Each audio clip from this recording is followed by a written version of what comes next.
Degrees. He's a United States Air Force veteran, and he's from the U.S. Military Motorcycle Club with the presentation of the Missing Man Table, along with the flag. Okay. Thank you, sir. Distinguished guests, citizens of Marion County, veterans,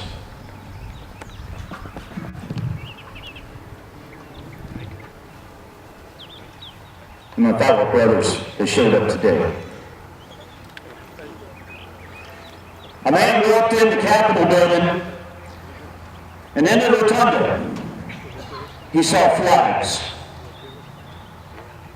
Flags from the beginning of this nation to his current time. He wrote words down and he said, flags, flags. Nothing but flags. Tattered, torn, hanging in rags. And we walk beneath them with such careless tread, nor do we think of the host of the mighty dead that marched beneath them in days gone by. Well, today we remember those ghosts. Those men and women that paid the supreme price for our freedom we enjoy today. And we will introduce their flags to you. In 1775, Captain Parker and 170 men stood on the side of the bridge, the Minutemen. And the British Army came. And they defeated the British Army that day. And the first casualty of the birth of this nation was taken. Well, soon we had to form an army. Well, Colonel Gaston sailed down to the Bahamas, because that's where the British had all their weapons. We weren't allowed to be armed. And the men that stormed the beaches that day did it under the Gaston flag. Those young men are known today as the United States Marines.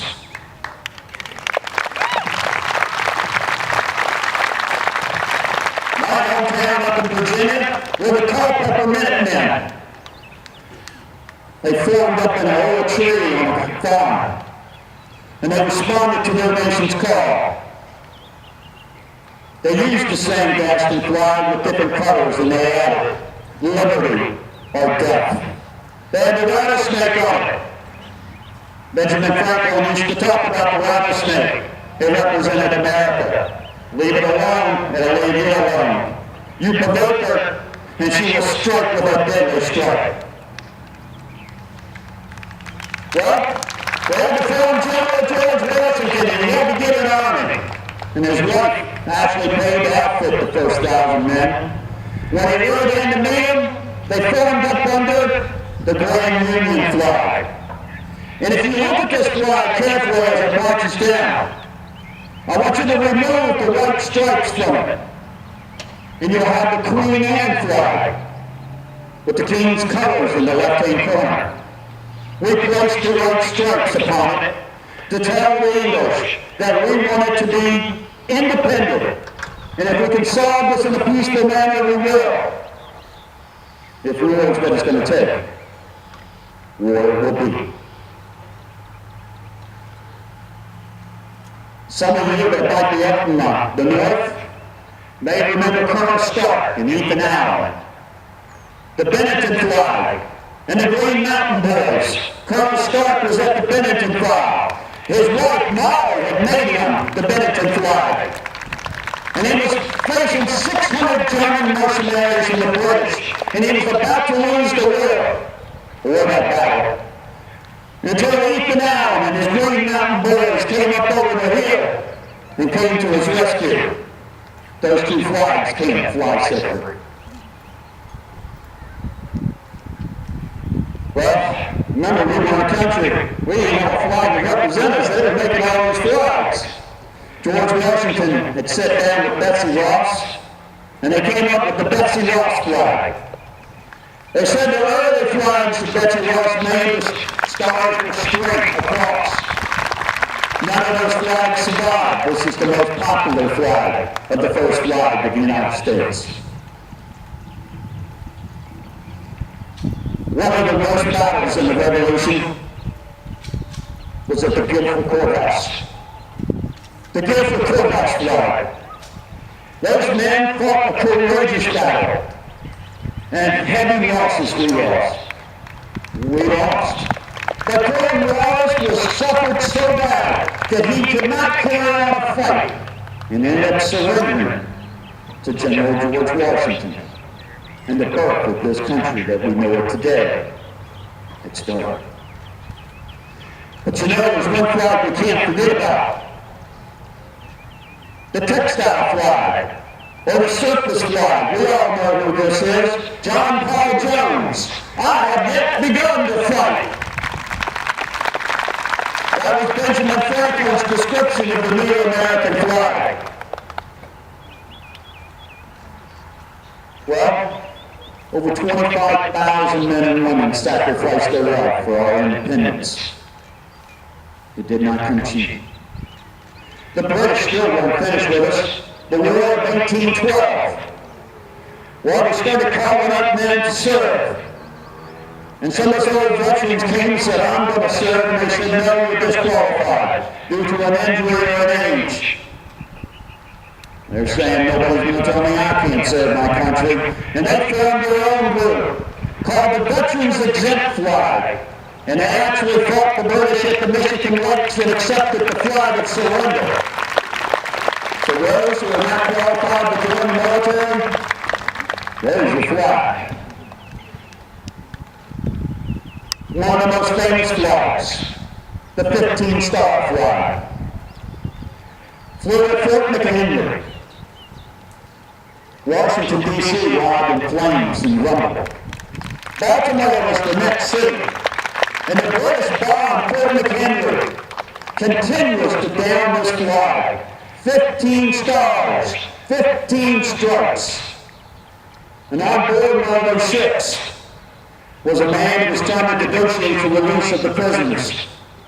And the man in the bottom would say, from all the shell, can you see the flag? Can you see the flag? And Francis Scott Key said, I see the flag. When he went to shore, what held that flag up were the body of patriots. As it was hit, others threw their weapons down and took their place. That's love for country. They know what that flag represents.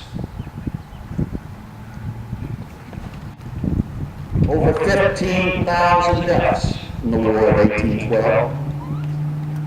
Well, they couldn't keep adding stripes, because you can imagine having 50 stripes and 50 stars. So they came out of the New World, and they're only going to have 13 stripes and a star for each state. And one of those first flags was the Great Star flag. The Great Star flag didn't see peace because that was one of the first states of the Seminole War. One of the most famous flags is the 35-star flag. That flag is called the flag that restored the Union. During the Civil War, President Lincoln refused to remove the stars from the 35-star flag for the states that separated. He just said our brothers and sisters are confused. And when we surrendered, the 35-star flag was raised on the Richmond Capitol. The flag that restored the Union. Over 625,000 casualties. Honor. Remember. The 48-star flag. 48-star flag lasted for 47 years.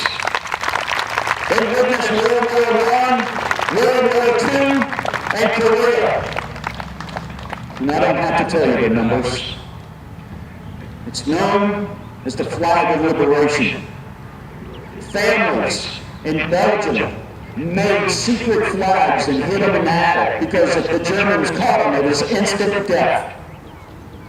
And when the Americans came through the town, they would fly those flags out their windows as the Nazis were advancing out of town, flying them in their face. One of the young men that was given one of those flags was a great-grandson of Francis Scott Key's. Our current flag, born in the jungles of Vietnam, has been to the moon. It rested atop the Twin Towers. It currently serves you in the Middle East. Some are confused while we're over there. When we put on a uniform, we want to keep the enemy busy in their territory so you can come out and enjoy days like this and enjoy your freedom. We're doing our job, the job that you asked us to do.